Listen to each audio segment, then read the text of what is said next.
नमस्कार, CSK news में आप सभी दोस्तों का एक बार फिर से बहुत बहुत स्वागत है। दोस्तों, दिन भर की जो फटाफट बड़ी खबर निकल के आ रही है कि करके जानेंगे देश भर में संक्रमितों के आंकड़े का लाइव स्टेटस के बारे में जानेंगे। और इस बीच बुलंदशहर से बड़ी खबर निकल के आ रही है, जहां पर सीएम योगी आदित्यनाथ ने ताबड़तोड़ एक्शन उठाए हैं। 2 साथियों की निर्मम हत्या करने के बाद जी उसके बारे में बताएंगे। इस बीच अगली बड़ी खबर, ट्रंप का बड़ा ऐलान, बोले चीन के खिलाफ गंभीर जाँच चल रही है। अमेरिका कर रहा है जर्मनी से भी ज़्यादा वसूलेंगे मुआवजा। जी आपको बता दें कि जर्मनी ने 12 लाख करोड़ का मुआवजा लेने की बात कही, तो राष्ट्रपति ट्रंप ने जितने किए उसके बारे में हम आपको बताएंगे। इस बीच अगली बड़ी खबर आपको बता दें, यूपी भाजपा विधायक का बड़ा बयान, कहा मुसलमानों से सब्जी ना खरीदें। आखिर क्यों कहा है उसके बारे में भी विस्तार से जानेंगे, एक ही करके जानेंगे। जहां पर आपको बता दें कि भारत ने कोविड-19 रैपिड टेस्ट पर रोक लगाने के बाद तिलमिलाया चीन का बड़ा बयान। जी हाँ, उसके बारे में विस्तार से जानेंगे, एक एक करके जानेंगे। जहां पर महाराष्ट्र सरकार ने बड़ा फैसला लिया है मुंबई के पुलिसकर्मियों को लेकर। जी हाँ, उसके बारे में भी एक एक करके जानेंगे। एक देश एक राशन कार्ड को लेकर भी बड़ी खबर निकल के आ रही है, वो भी आपको बताएंगे। सब कुछ खबर एक एक करके जाने के, लेकिन सबसे छोटा सा निवेदन, अगर आपने चैनल को अभी तक सब्सक्राइब नहीं किया तो प्लीज़ सब्सक्राइब के लाल बटन दबाकर चैनल को सब्सक्राइब करें। अगर आप भी मानते हैं कि पीएम मोदी के नेतृत्व में ये देश कोरोना को हराएगा तो इस वीडियो को दिल से लाइक करके अपना समर्थन दर्ज करें। दरअसल पहली बड़ी खबर निकल के आ रही है, आपको बता दें कि देश भर में संक्रमितों का आंकड़ा हुआ 29,000 को पार। अब तक 29,689 मामले सामने आ चुके हैं, जबकि 940 लोगों की अभी तक मौत हो चुकी है। महाराष्ट्र की बात करें तो 85 से 90 मामले ही अभी तक सामने आए हैं, जबकि आज राजस्थान में 73 मामले सामने आए हैं। टोटल 2335 मामले हो चुके हैं। आंध्र प्रदेश में भी आज 82 मामले सामने आए, टोटल 1259 हो चुके हैं। तेलंगाना में 1000 मामले टोटल हैं, जबकि पश्चिम बंगाल में आज 48 मामले सामने आए, टोटल 697 हो चुके हैं। कर्नाटका में भी आज 8 मामले सामने आए हैं, टोटल 520 हो चुके हैं। बिहार में भी आज 13 मामले सामने आए हैं, टोटल 359 हो चुके हैं। हरियाणा में आज 3 मामले सामने आए हैं, टोटल 304 हो चुके हैं। झारखंड में आज 1 मामले सामने आए हैं, टोटल 104 हो चुके हैं। असम में 1 मामले सामने आए, टोटल 37 हो चुके हैं। लद्दाख की बात करें तो 2 मामले सामने आए, टोटल 22 मामले हो चुके हैं। तो ये राज्य में नए मामले सामने आए। फिलहाल चलते हैं अगली बड़ी खबर, बुलंदशहर में 2 साथियों की हत्या पर सीएम योगी आदित्यनाथ की सख्त कार्रवाई तलब की है रिपोर्ट। इसके बाद तत्काल आरोपियों को हो गई गिरफ्तारी। जी हाँ, आपको बता दें कि कोविड-19 संक्रमण को तेजी से फैलने से रोकने के लिए राष्ट्रव्यापी एक तरफ लॉकडाउन है, तो इस कड़ी में सोमवार देर रात बुलंदशहर 2 साधुओं की धारदार हथियारों से नृशंस हत्या कर दी गई। साधुओं की हत्या में ग्रामीणों में काफ़ी रोष है। फिलहाल घटना का सूचना मिलते ही मौके पर पुलिस बल पहुंचे। पुलिस ने साधुओं के शव को कब्जे में लेकर पोस्टमार्टम के लिए भेज दिया। घटनास्थल पर पहुंचे एसएसपी बुलंदशहर संतोष कुमार सिंह ने बताया कि हत्यारोपी मुरारी को गिरफ्तार कर लिया गया है, वो नशे में है, उससे पूछताछ भी जारी है। यूपी के मुख्यमंत्री योगी आदित्यनाथ ने भी ग्रान पगौना थाना अनूप शहर जनपद बुलंदशहर में हुई थाना हत्या की घटना का संज्ञान लिया। उन्होंने जिलाधिकारी, वरिष्ठ पुलिस अधीक्षक के साथ साथ अधिकारियों को तुरंत मौके पर पहुंचने की घटना के संबंध में विस्तृत रिपोर्ट देने की भी बात कही है। जानकारी के मुताबिक बुलंदशहर के गांव पगौना स्थित शिव मंदिर पर पिछले करीब 10 वर्षों से साधु जगन्नाथ दास उम्र 55 साल के और उनके सेवादास 35 रहते थे।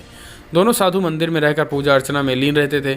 सोमवार देर रात मंदिर परिसर में ही दोनों साधुओं की धारदार हथियार से प्रहार करके हत्या कर दी गई। मंगलवार सुबह जब ग्रामीण मंदिर पहुंचे तो उन्हें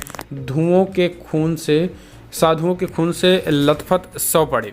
इसे देखकर बड़ी संख्या में ग्रामीण पहुंच गए, जिसके बाद अब उस व्यक्ति की तलाश की जाने लगी जिसको इसने मारा था। और पता चला कि हत्यारोपी कोई और नहीं बल्कि उन्हीं के पास आने जाने वाला व्यक्ति था। एक खास करके किसी चीज़ को लेकर विवाद हो गया था, जिसके बाद वो व्यक्ति नशेड़ी था और वो नशे की आड़ में उसने साधुओं की हत्या कर दी है। फिलहाल चलते हैं अगली बड़ी खबर, हालांकि उसको गिरफ्तार कर लिया गया है।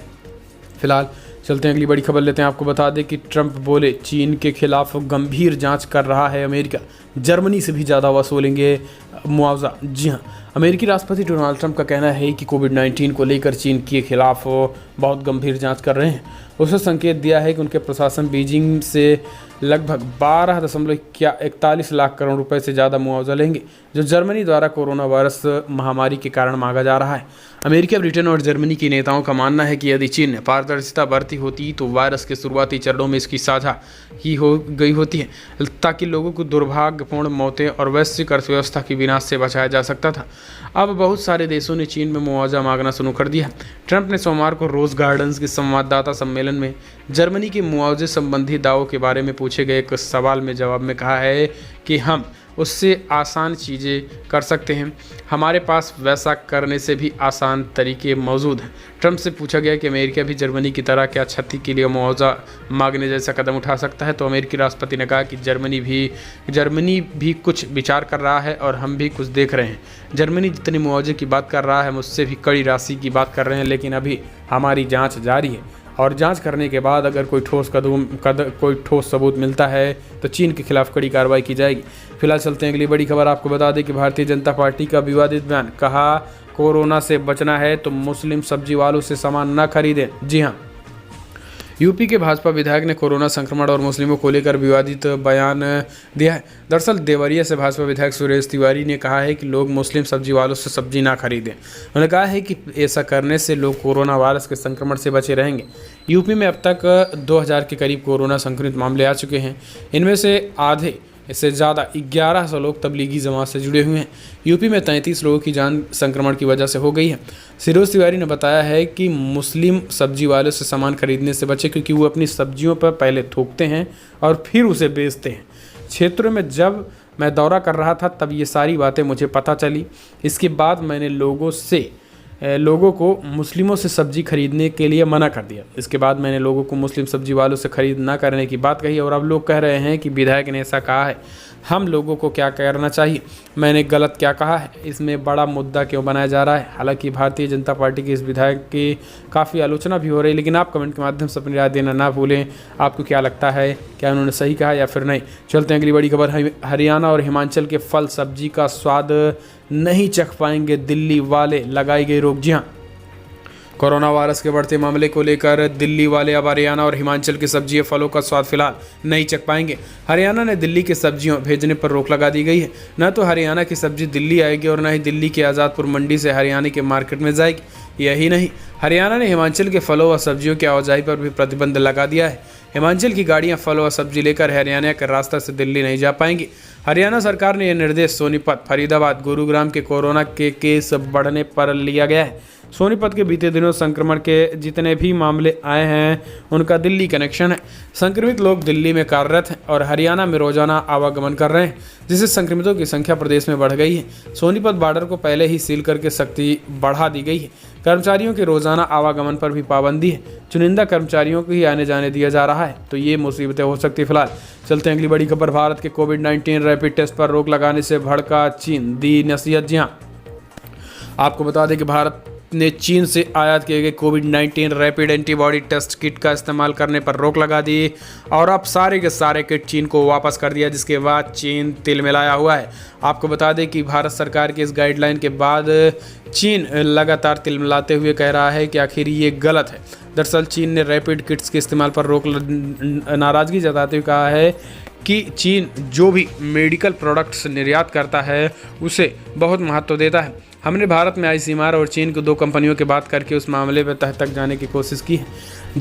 जी रोंग ने कहा है कि हमने दोनों चीनी कंपनियों से बात की है। उन्होंने बताया कि रैपिड टेस्ट किट को national medical production administration of China और भारत के नेशनल इंस्टीट्यूट ऑफ वायरोलॉजी दोनों ने ही अच्छा प्रोडक्ट माना था। उन्होंने कहा है कि चीन ये किट यूरोप, एशिया और अमेरिका के कई देशों को निर्यात करता है, तो भारत आखिर इस पे क्या आपत्ति है। इस तरीके से चीन का जवाब आया है, जबकि भारत ने 2 टूक कह दिया है कि ऐसे किट की हमें ज़रूरत नहीं है और उसे लौटा दिया गया है।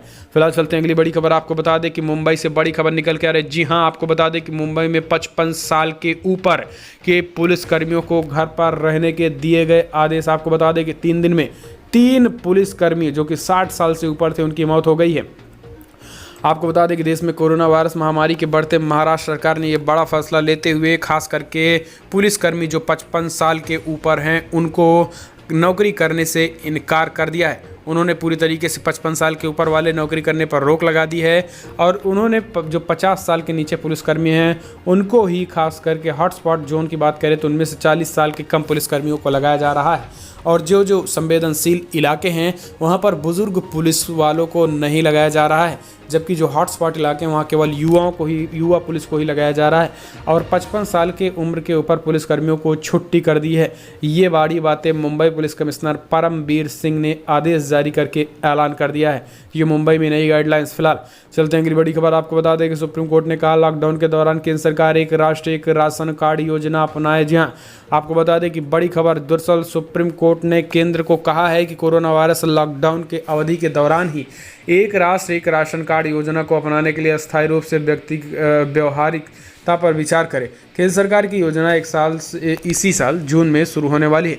उच्चतम न्यायालय ने केंद्र से कहा है कि वो एक राष्ट्र एक राशन कार्ड योजना अपनाने की संभावना पर विचार करे ताकि कोरोना वायरस महामारी की वजह से देश में लॉकडाउन के दौरान पलायन करने वाले कामगारों और आर्थिक रूप से कमजोर वर्ग के लोगों को रियायती दाम पर खाद्यान्न मिल सके। और आपको बता दें कि सरकार का भी जो प्लान है वो 1 जून से एक देश एक राशन कार्ड ऐलान हो सकता है। फिलहाल चलते हैं अगली बड़ी खबर। स्वस्थ होकर ब्रिटिश पीएम लौटे, दफ्तर का बदलने की शुरुआत करने जा रहे हैं। जी हां, ब्रिटिश प्रधानमंत्री बोरिस जॉनसन कोरोना संक्रमण से स्वस्थ होकर देश का नेतृत्व करने और वैश्विक महामारी से निपटने के लिए ब्रिटेन की रणनीति तैयार करने का काम संभालने के लिए कार्यालय लौट आए हैं। प्रधानमंत्री कार्यालय 10 हाउस स्ट्रीट की सीढ़ियों पर खड़े उत्साहित जॉनसन देश में हालात बदलने की बात कहना शुरू कर दिए हैं। फिलहाल चलते हैं अगली बड़ी खबर। आपको बता दें कि कोरोना संकट के बीच शिवराज सरकार 1 करोड़ लोगों को बांटेगी मुफ्त में काढ़ा। जी हाँ, आपको बता दें कि कोरोना वायरस के संकट के दौरान मध्य प्रदेश सरकार लोगों में रोग प्रतिरोधक क्षमता बढ़ाने के लिए लगभग 1 करोड़ व्यक्तियों को मुफ्त में विशेष त्रिकुट चूर्ण काढ़ा वितरित करेगी। मध्य प्रदेश के मुख्यमंत्री शिवराज सिंह चौहान ने जीवन अमृत योजना के अंतर्गत आयुष विभाग के सहयोग से मध्य प्रदेश लघु वनोपज संघ द्वारा इस काढ़े के 50-50 ग्राम के पैकेट तैयार किए गए हैं, जो कि ग्रामीण एवं नगरीय क्षेत्रों के लगभग 1 करोड़ व्यक्तियों को ये काढ़ा मुफ्त में वितरित किया जाएगा। तो ये शिवराज सरकार का बड़ा ऐलान। फिलहाल चलते हैं अगली बड़ी खबर। लॉकडाउन कोटा में फंसे छात्रों को लाने के लिए 100 बसें भेजी महाराष्ट्र सरकार। जी हाँ, महाराष्ट्र के परिवहन मंत्री अनिल परब ने कहा है कि महाराष्ट्र सरकार ने लॉकडाउन की वजह से राजस्थान में कोटा में फंसे लगभग 200 छात्रों को वापस लाने के लिए वहां 100 बसें भेजने का फैसला किया है। परब ने सोमवार देर रात महाराष्ट्र राज्य सरकार परिवहन को बसों से 2 अलग कोटा भेजना जाएगा। विभिन्न प्रतियोगी प्रवेश परीक्षाओं की तैयारी के लिए महाराष्ट्र के छात्र कोटा में रहकर पढ़ाई कर रहे थे, जिसके बाद महाराष्ट्र सरकार ने यह बड़ा फैसला किया। फिलहाल चलते हैं अगली बड़ी खबर लेते हैं, जहाँ पर आपको बता दें कि बांद्रा स्टेशन पर प्रवासी मजदूरों को भीड़ जुटाने के आरोपी विनय दुबे को मिली जमानत। जी हाँ, लॉकडाउन के दौरान मुंबई में बांद्रा रेलवे स्टेशन पर प्रवासी मजदूरों की भीड़ जुटाने के आरोपी विनय दुबे को जमानत मिल गई है।